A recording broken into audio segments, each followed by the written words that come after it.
from the quality of that inner connection to the fullness of your self-expression.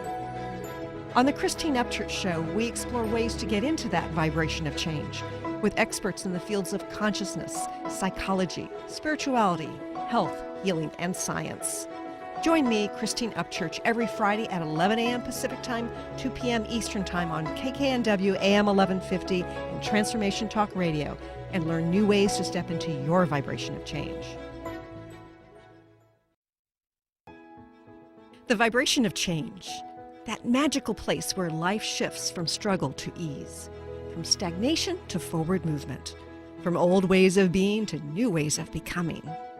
Yes, it can seem rather elusive to get there, but when you are in it, you feel it down to your very core, and it can positively affect everything in your life, from your relationships to your health and well-being, from your career path to your abundance, from the quality of your inner connection to the fullness of your self-expression. Here on the Christine Upchurch Show, we explore ways to get into that vibration of change with experts in the fields of consciousness, psychology, spirituality, health, healing, and science. Are you ready to step into your vibration of change? Welcome to the Christine Upchurch Show here on 1150 AM KKNW here in the Seattle area and on Transformation Talk Radio around the world. If you're listening live, you might be listening from anywhere around the world. If you're listening after the fact, again, you could be listening from anywhere. I know that on the Christine Upchurch Show archives on ChristineUpchurch.com, we have had people accessing the archives from 115 different countries. So we have an international crowd, but whenever and wherever you're joining us from here today, we're grateful you're here. And I wanted to say hello to the man who's the technological wizard, or Merlin, Tech Merlin. Tech. That's right. Yeah, I think James Van Prague was calling you Merlin last week, right? That's perfect. And then it jumped in my head, what was the old Mickey Mouse movie? It was like a...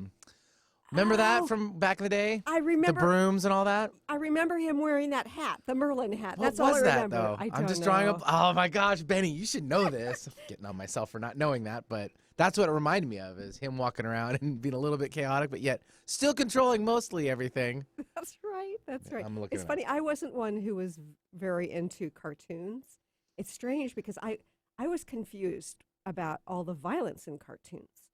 You know, like one character taking another character, taking a pan and squishing the character until they were a flat pancake, and Right. I thought it was awful, Acme, like the Roadrunner and Coyote.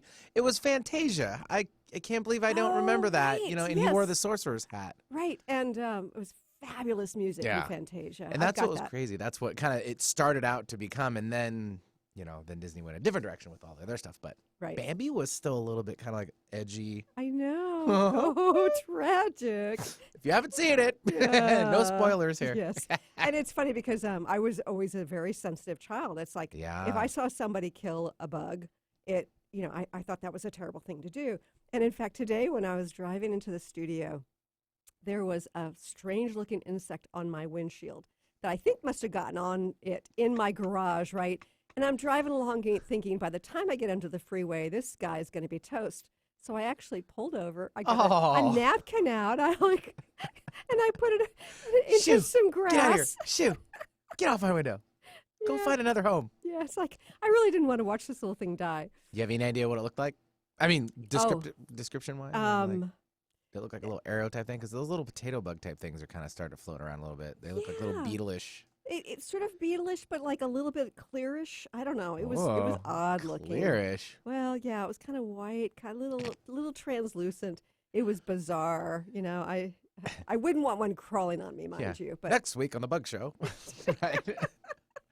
We dissect into. No, we're not going to do any dissection on the air. Yeah. Well, this is live radio, and everybody knows that we've got a wonderful guest scheduled for today. And so far, we've been unable to connect with our guest. We're tracking him down currently, yes. We are. So may I run in the other room and keep at it? Yes, please. All right. And, I'm going to start talking about something that is near and dear to my heart right now. Yeah. So thank you, Benny, for doing your thing. Yep, and I'll be back in a few minutes. Just keep looking at me from the other room. Okay, I'll flag Yeah, you yeah, yeah. down if we run out of conversation. That's Of how it course, works today, folks. I've been told many times that I rarely run out of things to say, and in fact, if I get up on stage to teach, people have a hard time getting me down because I do have a few things to say. And one of the things that I've been thinking about recently is something that I think is very important. Okay, now I'm looking at the political situation here in the United States. I don't recognize the state of our country for a variety of reasons, but I'm not going to get into the politics of it.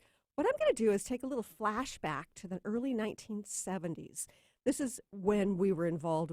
The U.S. was involved with the Vietnam War. It's at a time when the young people were starting to look at the status quo and say, "Whoa, there's something wrong here. I didn't buy into this sort of thing." Our parents and the powers that be seem to be so materialistic, and they are hiding information about the war. There was great upheaval within the context of our country, and so interestingly enough, after the Vietnam War, people started to shift their perspective about spirituality. There were many people who had been sort of in the religious perspective, the myopic aspect of it, that like that's all there was.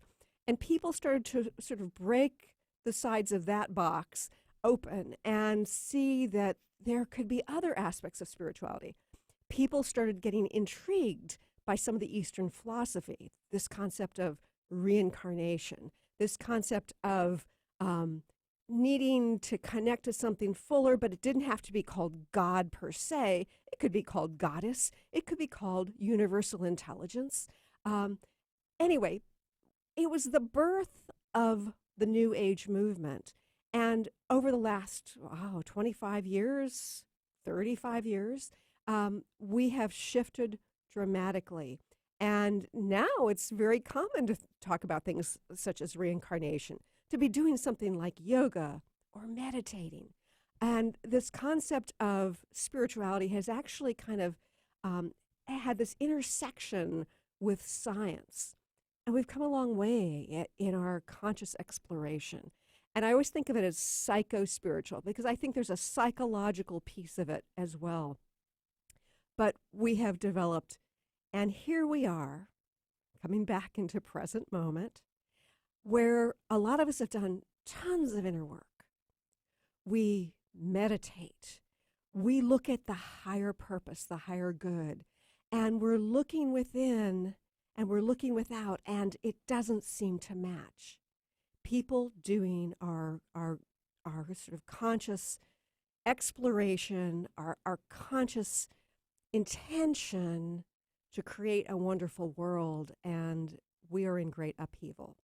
Now, some would say it's because we've got a lot of light on this planet. It's like walking into a kitchen and it happens to be roach infested, but when the lights are on, you don't notice it. But if you walk in there and it's dark and you flip on the switch, all of a sudden you see that there are cockroaches all around. Sorry, that's a gross analogy. I once stayed in a house in Washington, You and bugs D.C. today. What's up with you I and know. bugs? I once stayed in a house in Washington, D.C. that hadn't been lived in for a couple of months. And the person who had been there before left some food out. So it was like, it was not pleasant. So that's the image that comes to mind. But the light illuminates what was being hidden in that darkness. And so we're in this moment of transformation, and some of us are feeling like, what else can we do?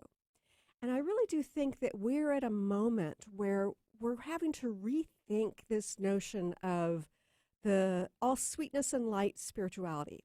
I think of it as sort of like the cotton candy version of spirituality that we have been kind of embracing. Many have been embracing for quite a while. And it's almost like if you live on a diet of cotton candy, I mean, it might taste good occasionally, but you certainly won't feel sustained on cotton candy. In fact, eventually you'll feel a little sickly, like something's out of balance. So At this point in our evolution, I think that we're hitting the wall in certain ways because it's time for us to emerge into a new age. It is time for us to start embracing the full meal deal of spirituality. And that means that it's not just about our connection in the meditation room. It's not just about the positive feelings and the positive intentions and the positive thinking. It's about embracing what is, being honest with what is, being present in the moment and allowing and embracing all of who we are. And that includes the dense aspects of our humanity, from the physicality that we're living in, these bodies, to the darkness that expresses itself, not only in our little ways, perhaps, sometimes big ways within ourselves, but the darkness that we're seeing illuminated right now. And I think that the only way that we can start to transform into positive energy is to understand and be present with that darkness and what's getting illuminated within that darkness. And it's not just about working on ourselves. It's also about taking action in positive ways in the world and not ignoring the negativity. That doesn't mean it has to rule us, but I think that sometimes we feel really stuck if we're just like on that cotton candy version.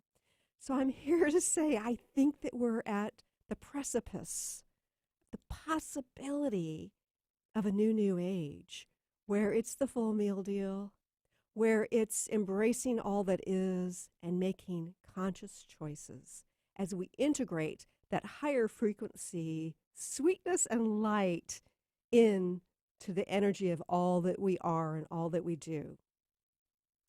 We're going to go to a quick break, but when we come back, stay tuned for more. We have no idea if our guest is going to show up or not, but I've always got things to say, and I want to hear from you too.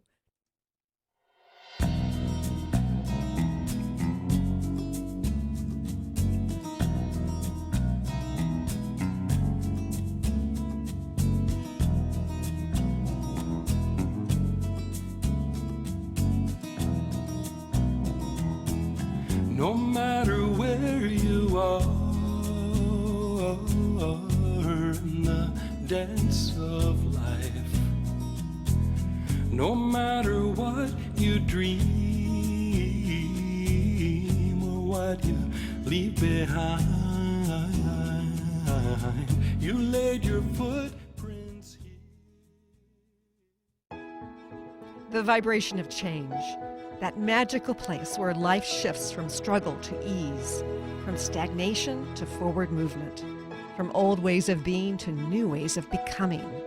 If you're like I am, it can be rather elusive to get there, but when you are in it, you feel it down to your very core, don't you? And it can positively affect everything in your life, from your relationships to your health and well-being, from your career path to your abundance, from the quality of that inner connection to the fullness of your self-expression. On the Christine Upchurch Show, we explore ways to get into that vibration of change with experts in the fields of consciousness, psychology, spirituality, health, healing, and science. Join me, Christine Upchurch, every Friday at 11 a.m. Pacific Time, 2 p.m. Eastern Time on KKNW AM 1150 and Transformation Talk Radio, and learn new ways to step into your vibration of change. Do you sometimes feel overwhelmed by your mind? Powerless when it seems to spin in worry circles or bombard you with self-critical thoughts? Do you want to learn how to master your mind and feel more in control of your life? Listen to Dr. Friedman's Empowerment Radio. Shift from confusion to clarity, self-doubt to confidence, and from anxiety to peace and balance. Dr. Friedman and his many guest experts share the insights and tools you want to live with greater ease, joy, and purpose. Tune in to Empowerment Radio every first and third Thursday at 9 a.m. Pacific Time. I'm Christine Upchurch, and this is a Stellar Reflections Minute. For centuries, spiritual traditions have talked about how humans have an energy field, or aura, surrounding them. Although skeptical scientists refuted this for decades, science is now beginning to catch up with spirituality. Scientists can actually measure light emanating from living beings, so they can measure the human aura, which in scientific terms is known as the biofield. Many medical practitioners around the world use an instrument to evaluate a patient's biofield for the purpose of diagnosing illness. They understand that imbalanced or insufficient light in a person's energy field indicates a physical or emotional problem. The good news? There are ways to balance and increase your light, resulting in greater well-being. For more information, please check out stellarreflections.com or call 425-999-9836. That's 425-999-9836. How many times do you find yourself saying, "It was nothing"? Next time someone tells you, "Great job," you'll know how to accept it and not deflect it by listening to Courage to Be Seen Radio with host Sherry Clark. Sherry Clark is an experienced global engineering leader, coach, and mentor. From her experiences one-on-one coaching to corporate consulting and executive coaching, Sherry has learned many women need at least 3 things to discover and face success. Learn about the ACES program, how to survive male-dominated fields with grace and authenticity, and reach the top without ever once giving up on who you are. Courage to Be Seen host Sherry Clark explores the awesome power of your entire self. Check out her website, couragetobeseen.com, and listen to the first Tuesday of the month at 11 a.m. Pacific with host Sherry Clark. You have the courage to be seen. See you later.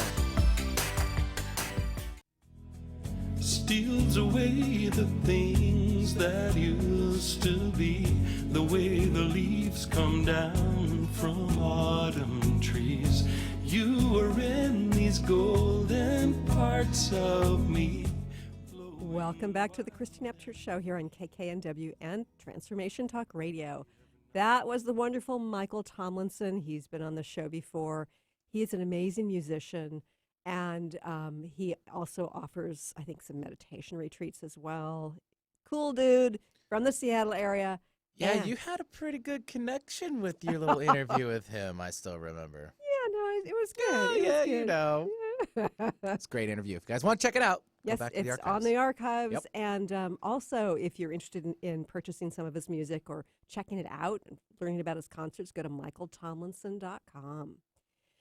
You know, so far we have been unable to reach Eben Alexander. And so I'm going to try something different here. You know, for those of you who don't know what I've offered over the years, because it's no longer included on my website, I used to do I do Akashic record readings. I'm not offering them professionally these days, but I did do intuitive readings, Akashic record readings, and I'm thinking that it might be fun to pull some cards today. So I'm going to pull some cards for all of us. And Benny, why don't you give our audience the numbers they could call, so that if they wanted me to pull a card for them and do an intuitive reading, I'm game. All right, sounds good. The number here is 800-930-2819, 800-930-2819. We'll get to the phone lines as quickly as we can. That's pretty much what we're going to do. Yeah. You know, my very favorite deck of cards is one of Colette Baron Reed's decks, The Wisdom of the Oracles. And first of all, I've taken her courses. She's amazing. She does online courses that are fabulous, and she's spunky and she's thorough. And I'm going to pull a 2-card reading about where we're at right now. And I was just talking about sort of where we're at in the United States, where we're at sort of in the world, where we're at on our evolutionary course. And then I'm going to pull one about where we are going. So let's see. Okay, that one's for now. I'm choosing a card, and that one's where we're going. Okay, so where we're at now. I love this. Come to the edge. Didn't I talk about being at a precipice? Oh, I'm getting chills in my crown chakra. Chills in my crown chakra. It means we need to have courage, taking that leap of faith, overcoming fear, and accepting risk. So we're at a place right now where we are kind of on that edge, and we do need to have the courage to take that outward step or steps to shift our world. When we've got that faith too, that perhaps this is all this crazy chaos, this negativity is about our positive journey, collective journey, then we can overcome the fear associated with it and take that risk. I know that I'm going to read what the Oracle message is here. It says, facing the unknown is the only choice you really have right now if you want to progress. It's okay to be afraid. Now is the time to take a risk that is not calculated, to feel the exhilaration as you ready yourself for a leap of faith. Spirit is present, so let go of fear. You are called to express your true self. Listen to your heart and soul, not your head. Come to the edge and discover that you can fly. You must step into the unfamiliar so that you may find your miracles. And since I pulled this for the collective, I really do believe that we are about to fly into our miracle space. And it doesn't look like that sometimes. I know it can be very, very difficult to face the negativity, but there is purpose here. Okay, so that was the card about where we're at now. What's possible next? This is Chop Wood, the name of her card. And the essential meaning is it's being grounded in everyday experience and humility.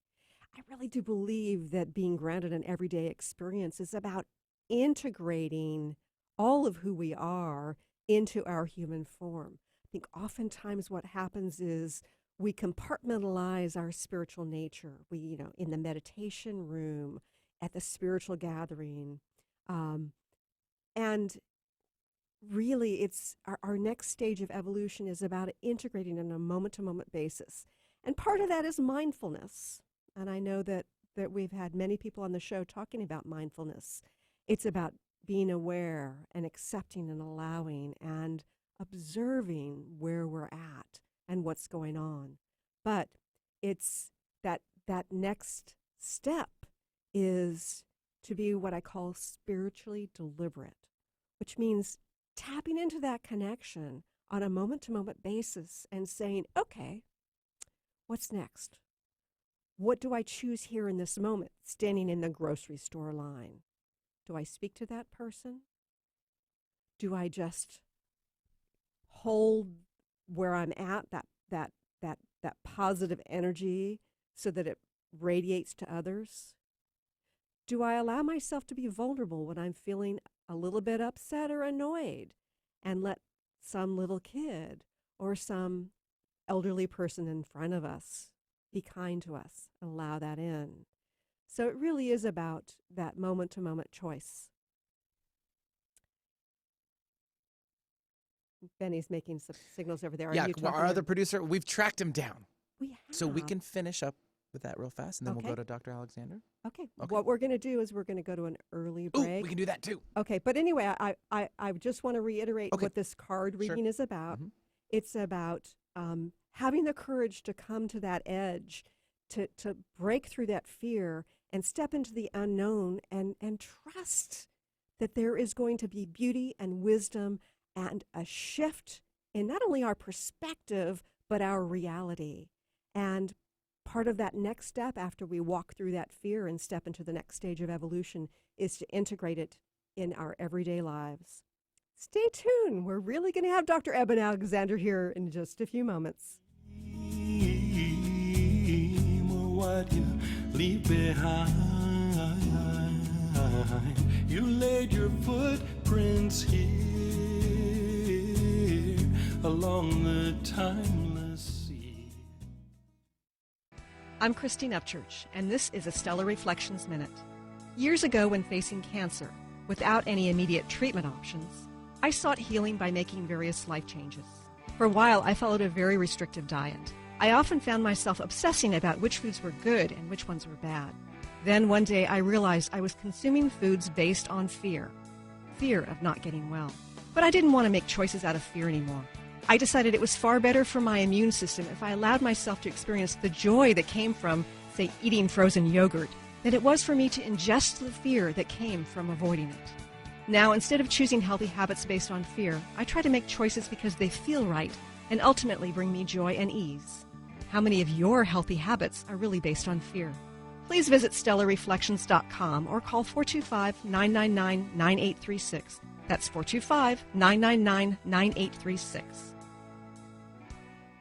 Calling all moms, it's time to awaken your vibrant, intuitive, loving self in every area of your life. Join host Debbie Pokornik as she shares thoughts, stories, and tools to help you stand in your power. Listen to Vibrant, Powerful Moms helping everyday women create extraordinary lives. Mondays at 2:30 Pacific, 5:30 Eastern. For more information about Debbie, visit empoweringenergy.com. That's empowering with letters NRG.com. Right now, ask yourself, how far are you from your dream? Are you closer today than yesterday? Entrepreneur and personal coach Deborah Rothschild brings the wit and wisdom to transform you into a new dynamic you. Tune in to the Deborah Rothschild Show, Developing a Dynamic You. To learn more about Deborah, visit thedeborahshow.com. That's the DEBRA show.com. Tune in live every Wednesday, 3 p.m. Pacific, 6 p.m. Eastern on TransformationTalkRadio.com. Is traditional medicine not working for you? Do you still feel as if your health isn't 100%? Here at the Holistic Medical Center, Dr. Nushin Darvish and the qualified staff look through the dimensions of wellness and start a healing plan prioritized to your needs. Our physicians assess the whole you until complete health is achieved. Get the help you need by visiting drdarvish.com or call 425-451-0404. The vibration of change, that magical place where life shifts from struggle to ease, from stagnation to forward movement, from old ways of being to new ways of becoming. If you're like I am, it can be rather elusive to get there, but when you are in it, you feel it down to your very core, don't you? And it can positively affect everything in your life, from your relationships to your health and well-being, from your career path to your abundance, from the quality of that inner connection to the fullness of your self-expression. On the Christine Upchurch Show, we explore ways to get into that vibration of change with experts in the fields of consciousness, psychology, spirituality, health, healing, and science.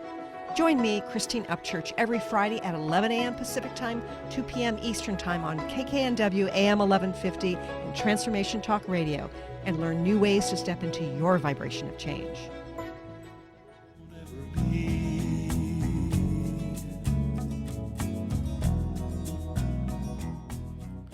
Welcome back to the Christine Upchurch Show here on 1150 AM KKNW and Transformation Talk Radio around the world.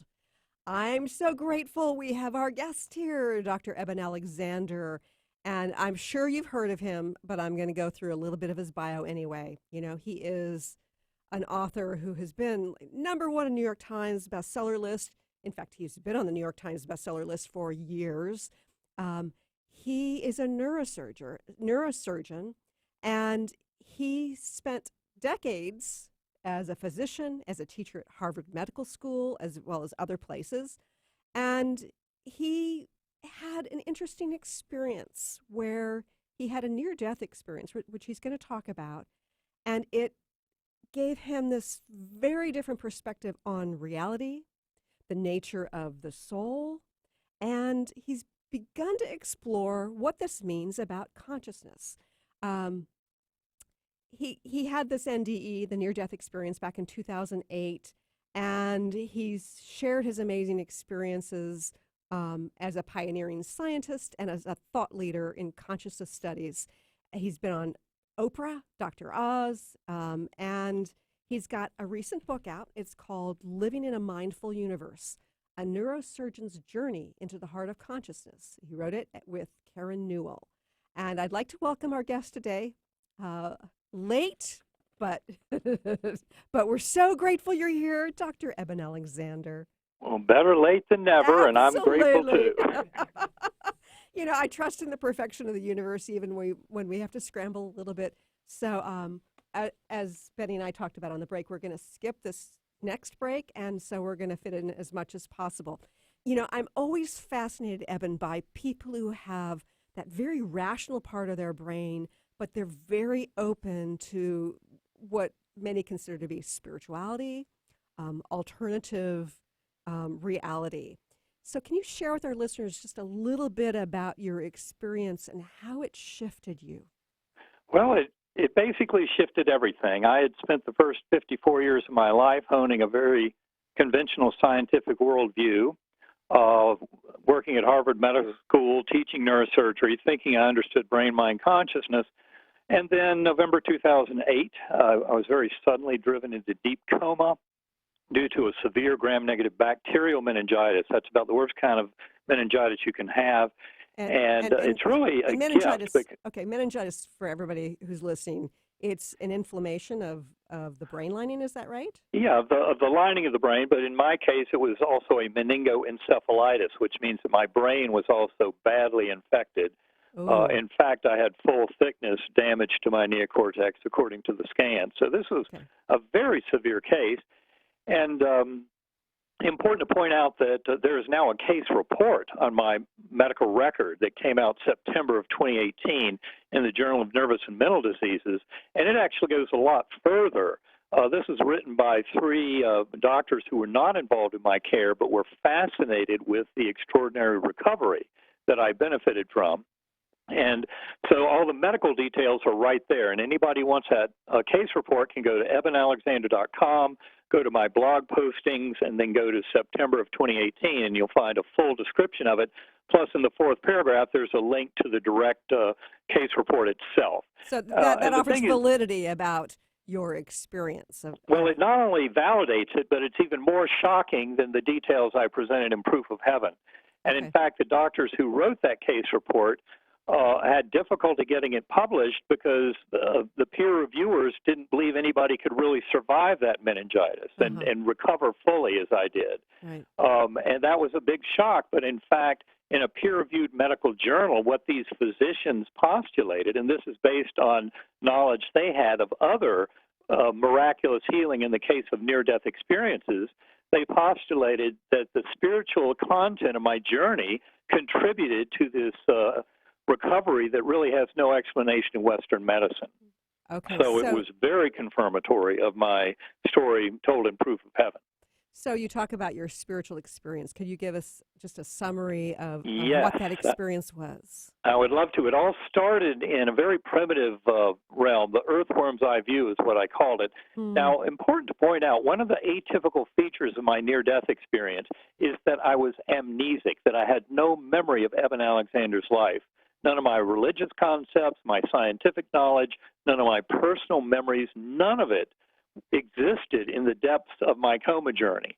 So I really had an empty slate, and I think that was a crucial part of it all. Now, when I came back to this world on the 7th day of coma, I only knew where I'd been. I had no idea who the loved ones at the bedside were, my mother, my sisters, sons.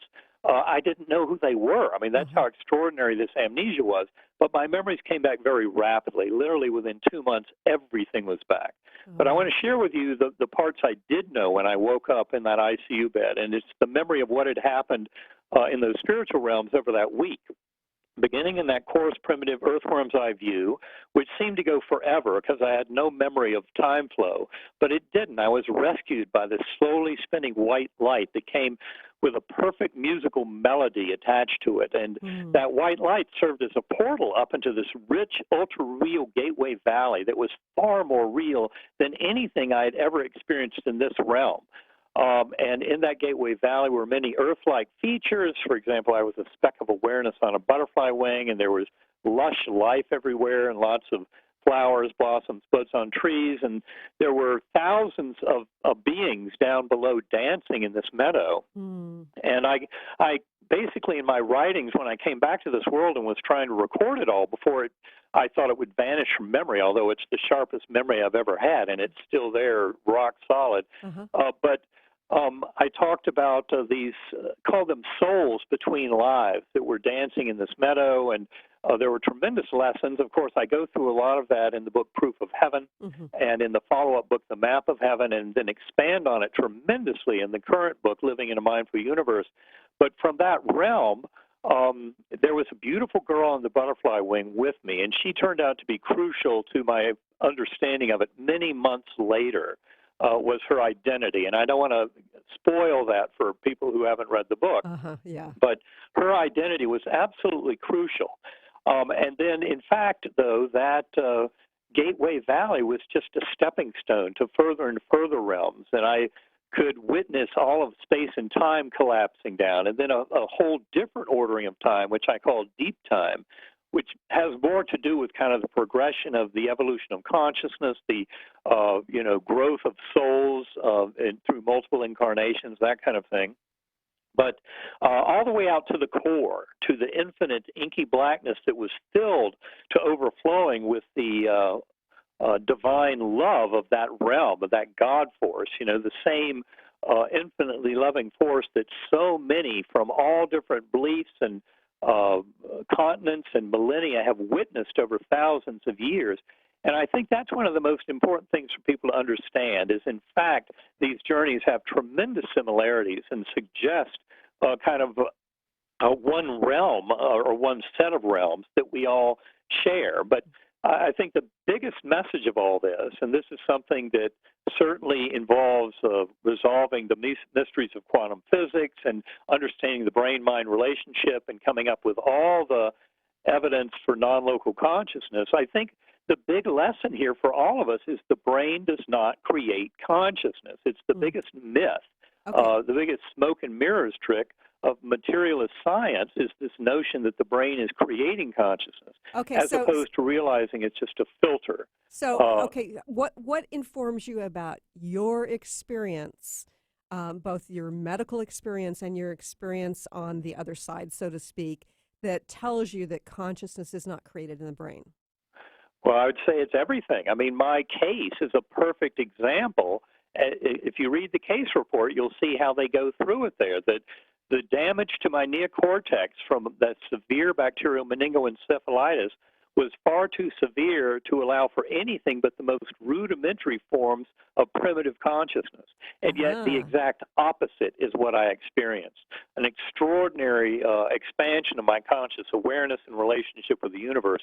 Now, I will point out to you that in our book, Living in a Mindful Universe, as well as in this case report that I talk about, we discuss a lot of the scientific evidence in the current era, specifically from functional MRI and magnetoencephalography assessment of people who are under the influence of powerful psychedelic drugs. And the big shocker to the scientific community is a universal finding in these studies is that the brain becomes much less active on these drugs. In fact, the brain goes dark, and it is really a shocker. For those who believe that the brain creates consciousness, this is a complete counterfactual that says absolutely not. The brain is a filter, that we really are conscious in spite of our brain.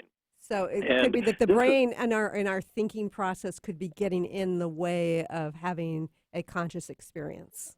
Well, what I would say is our kind of materialistic thinking and our linguistic brain, and that's the part of us that is also that running stream of thoughts in our head, the voice of our ego.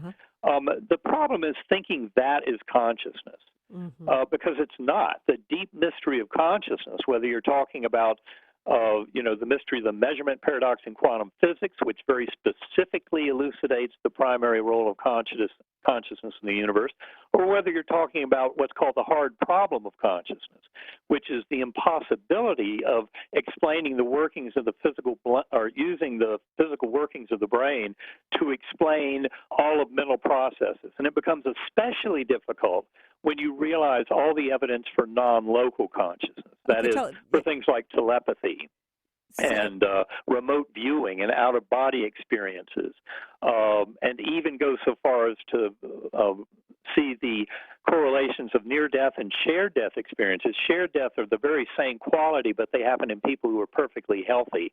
in participating in the departure of a soul from a living body. But also all the evidence. Wait. So give us a little example of that, because that's something that I think many have not heard of before. I'm sorry, of which shared death? The shared death experience. Oh yes. yeah, well they're astonishing. I have a friend I met at one of these meetings who basically had a fiance, and the fiance and a son of the fiance were in a terrible motor vehicle accident that killed the child outright, and the fiance was horribly damaged and ready to die. And this friend at the bedside with other loved ones, sharing the distress of losing this fiance, all of a sudden he witnessed the room altering, the ceiling, the floor, the walls. In came light beings, from the spiritual dimension to escort the soul of the fiance over, and his soul went along on the journey.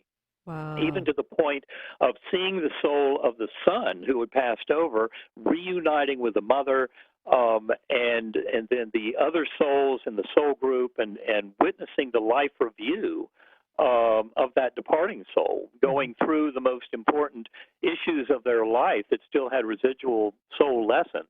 And then he came back to this world. And it's shocking what, the shared death experiencer comes back realizing that our souls do not end with the death of the physical body. It's really an amazing set of circumstances. But I met a number of people who have had shared death experiences. So I know that there are some scientists out there who say that these near-death experiences are basically, something that happens in the brain as the brain is dying. What do you say to that? Well, I'd say it's just not true. There's just a tremendous amount. We just need a much bigger model of consciousness. And for example, an interesting thing that happens in near-death experiences is often people, being offered a chance to come back or not, and often their own decision is not to come back, and yet they end up coming back to take care of others, for children or what have you. Right. But the whole idea that it's just a vast hallucination and all is not borne out by the data. The statistics show so many similarities. The very fact that people encounter souls of departed loved ones who they might not know at the time of their NDE that person has already died. And they only find out later that the reason they saw them in that vision of the near-death experience is because they'd already passed over and gone to the other side. Right. I have a humorous story about that from a woman who was having a minimal procedure that should have been easy, 15-minute with anesthesia, and yet she had some complications from it and spent 4 days in coma. Oh, dear. When she came back to this world, she was talking to her friends about it. She said, "Oh, wow, it was really strange." And believe it or not, the person I saw over there was Ralph, and it turns out that Ralph was a person who worked in the office who was always very morose and never had a smile. And she said the odd thing was Ralph over there was smiling. And that's when her colleagues told her, "Well, we haven't told you yet, but Ralph died the same day you went into coma." Oh, wow. So, and those kind of stories come out by the thousands when you study this stuff, of people seeing someone who they didn't even know had passed over, and then they find out later that the very reason they could see them in that afterlife vision was because they had died. So if consciousness does not originate in the brain, that's just the brain is a filter for it, how do we tap into something more and expand our consciousness? Well, meditation is a tremendous gift. It's something that I first realized within about 2 years of my own coma, that if I wanted to come to any deeper understanding of all this, and in addition to all the scientific study I could muster, I had to explore my own consciousness. And that is really the key, is going within. My life partner and co-author of the book Living in a Mindful Universe, Karen Newell, is the founder of Sacred Acoustics. And people who want some powerful meditation tools should go to sacredacoustics.com. And the tool I'm talking about is the use of very sophisticated differential frequency sound to use for brain entrainment. And that differential frequency sound is very powerful because it's processed in the lower brainstem in a circuit that arose more than 300 million years ago, as opposed to most of the sounds we've ever heard, and that includes sounds that might have induced transcendental states of consciousness or spirituality, like chants, anthems, or hymns. Those are all processed in the neocortex in areas that evolved in the last basically 1 to 10 million years. And the circuit that we're going after with sacred acoustics and what's loosely termed binaural beats, but sacred acoustics is by far the most sophisticated form of that I've encountered.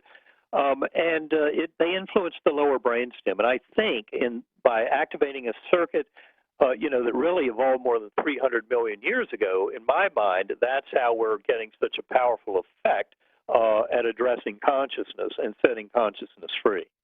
So you've got some great examples in your book of experiences with that. Can you share one of them on air? Well, I think one of the most profound is my own personal experience. One of the big mysteries to me that I reported in Proof of Heaven was the fact that my father was not there. He was a neurosurgeon. He was a globally renowned neurosurgeon, a very influential figure in my life. He had passed over 4 years before my coma, and I was very shocked. I'd never read the near-death literature before, but after my coma, yes, I did dive into it. Sure. And I was shocked to realize that guardian angel, that figure who was my guide during my experience, should have been someone well known to me in life, very important to me. And yet it was this woman who I didn't know. And where in the world was my father? And these were very deep mysteries to me in trying to sort it all out and understand it. And I tell that whole story in Living in Mindful Universe, so I won't tell it all here. But I will cut to the chase and just say at a meditation that I was doing, using these kind of sacred acoustics tones to get into a very deep state of conscious, transcendental conscious awareness, just a few years after my coma, I had a profound experience where I encountered the soul of not only my father, but of his college roommate. What you find is the universe has a way of presenting us with certain pieces of information that come packaged with a big message like that. And the presence of the roommate was the important thing. It was only by digging deep over weeks and weeks through email contacts with various people that I uncovered why that appearance of that roommate in that vision of my father was absolutely so crucial. And it proved to me the reality of the encounter. And that's where I think it's important for all of us to start exploring consciousness. We're so used to this idea that we think our ways to the right answer, and that little voice in our head, the voice of our ego, happens to also be the voice of rational, logical reasoning. That's how we communicate big ideas to other human beings. But that doesn't mean that our language is necessarily a good pathway to getting very deep into these profound truths that the universe can offer to us. And that's why I believe that going within is so crucial in meditation or centering prayer, whatever your form of connecting to the universe, and putting that little voice in our head into timeout, because it is not going to lead us to some of these very deep truths, but the universe will show us the way. So, Eben, when you're going about your daily life, when you're not in meditation, when you're not using the sound acoustics, is that what you called it? The sacred acoustics. Sacred acoustics, sorry. How do you know when some information you're getting is your brain ego-based, or if your brain is sort of receiving information that comes from the consciousness realm?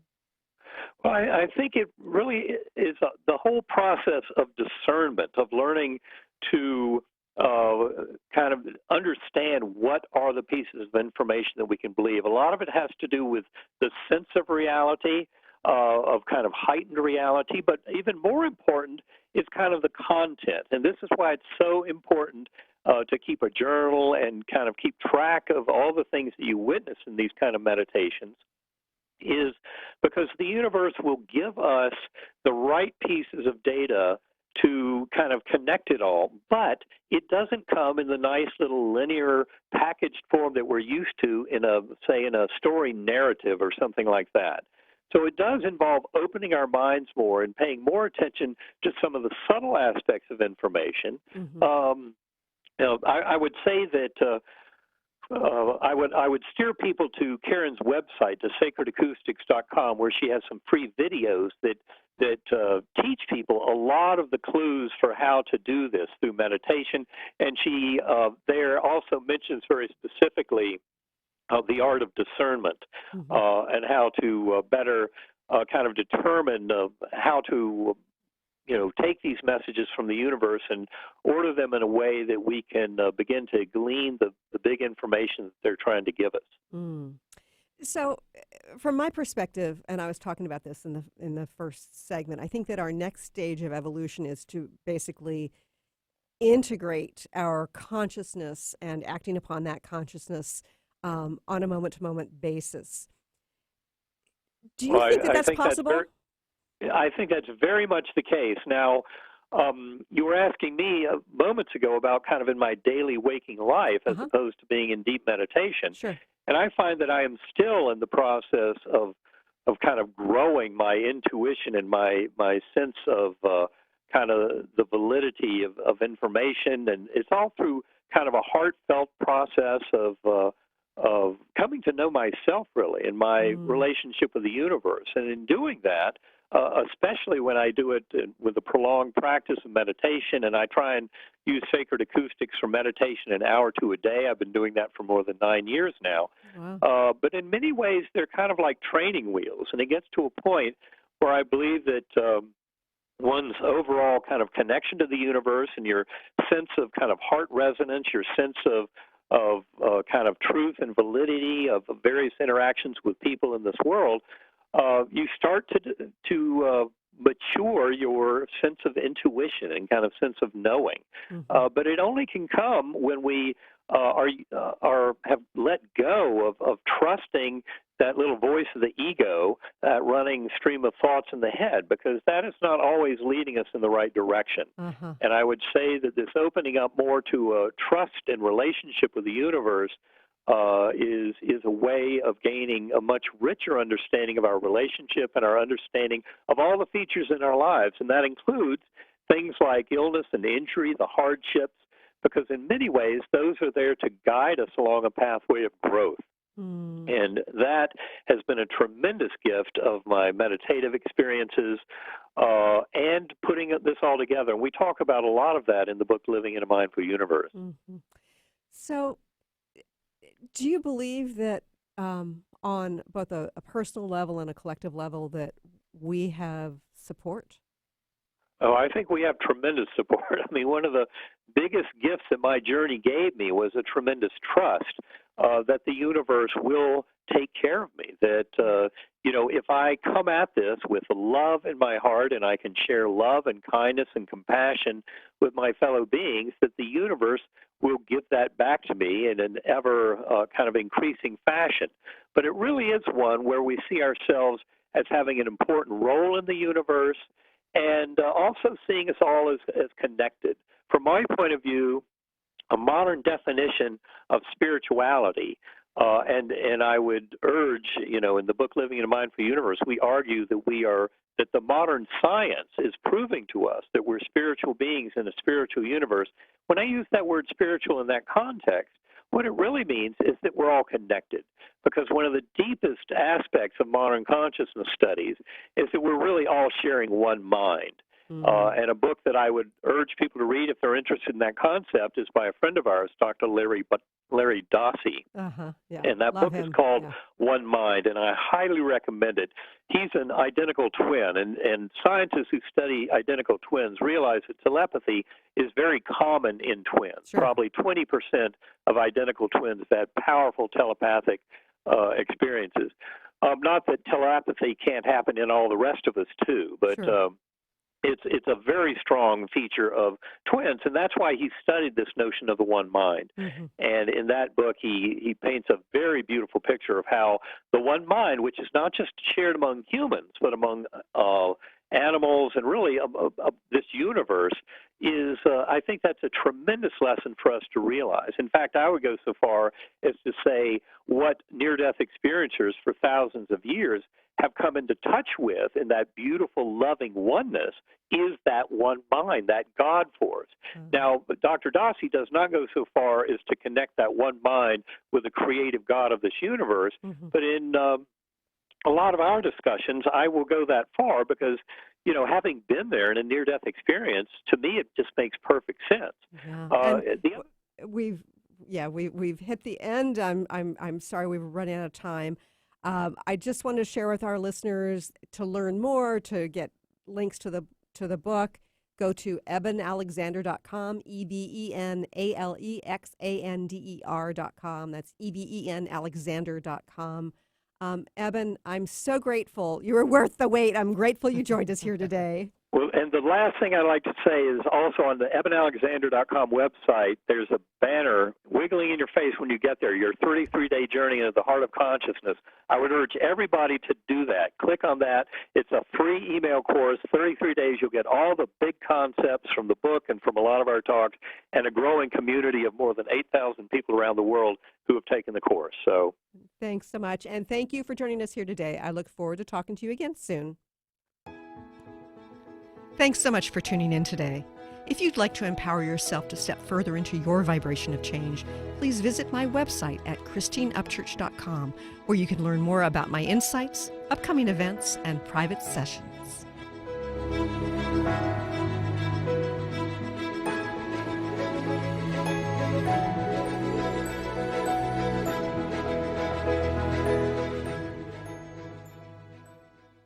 The view